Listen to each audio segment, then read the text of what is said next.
اعوذ باللہ من الشیطان الرجیم بسم اللہ الرحمن الرحیم۔ اور سیدنا عثمان غنی کو میرے آقا سے اتنی محبت تھی، ہر چیز لٹا دی، ہر چیز کیا کر دی؟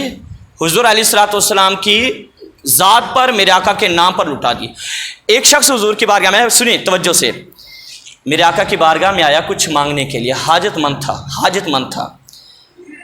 آقا نے فرمایا کہ جاؤ عثمان کے پاس جاؤ، سیدنا عثمان غنی رضی اللہ تعالیٰ عنہ، ان کے پاس جاؤ اور جا کر لے لو۔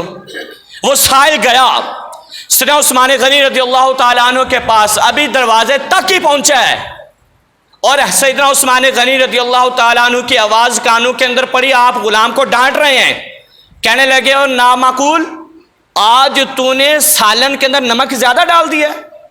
کہہ رہے ہیں اس نے سنا، کہنے لگا جو بندہ نمک پر ڈانٹ رہا ہے وہ مجھے کیا دے گا؟ واپس پلٹے۔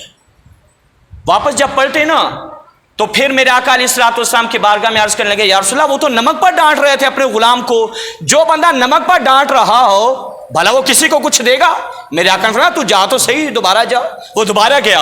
اب جب دوبارہ گیا نا، سنیں، جب دوبارہ گیا سیدنا عثمان غنی رضی اللہ تعالیٰ عنہ اتفاق یہ کہ دوبارہ غلام کو ڈانٹ رہے ہیں، کس بات پر؟ تو نے دیے کے اندر تیل زیادہ ڈالا، وہ نیچے گر گیا، وہ ضائع ہو گیا۔ کہہ رہا میں نے سنا، میں نے کہا جو تیل ضائع ہونے پر اتنا ڈانٹ رہا ہے مجھے کیا دے گا؟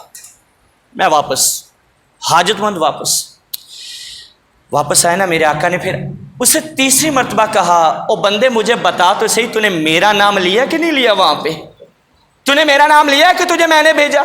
نبی علیہ السلام نے تجھے بھیجا۔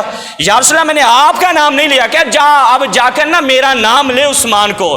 کہہ رہا میں تیسری دفعہ گیا، جب تیسری دفعہ گیا نا، عثمان غنی رضی اللہ تعالیٰ عنہ کی نظر آپ کے اوپر پڑ گئی، بندہ بار بار آ رہا ہے، جا رہا ہے، لگتا کوئی حاجت۔ میں پوچھا ادھر آؤ، کیا بات ہے؟ کہنے لگا جی میں نا حاجت مند تھا تو میں آپ کے پاس آیا تھا، مجھے رسول اللہ نے بھیجا تھا۔ کہہ لگا واپس کیوں جا رہا تھا؟ کہہ رہی جی میں نے دیکھا آپ نمک پر ڈانٹ رہے ہیں، آپ تیل پر ڈانٹ رہے ہیں، تو میں نے دل میں خیال یہ کیا کہ جو بندہ نمک کے ضیاء پر، تیل کے ضیاء پر غلام کو اتنا ڈانٹ رہا ہو وہ مجھے کیا دے گا؟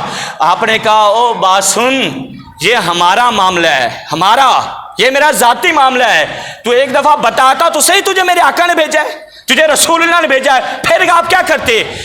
فرمانے لگے پھر میں کیا کرتا؟ تو میرے آقا کا نام لیتا نا، یہ دروازے کھلے پڑے ہیں، جو چیز چاہتا ہے اٹھا کر لے جا، جو جی چاہتا ہے اٹھا کر لے جا۔ تو یہ تو چیزیں ہیں میرے آقا کے نام کے اوپر فدا۔ اگر میری جان کی باری بھی ہے تو میں تو جان بھی لٹانے کے لیے تیار ہوں، کروں تیرے نام پر جان فدا، نہ بس ایک جان دو جہاں فدا، دو جہاں سے بھی نہیں جی بھرا، کروں کیا کروڑوں جہاں نہیں۔ میں تو میرے آقا کا نام تو لیتا، یہ دروازے کھلے پڑے ہیں، جو چاہے دل چاہے اٹھا کر لے جاؤ۔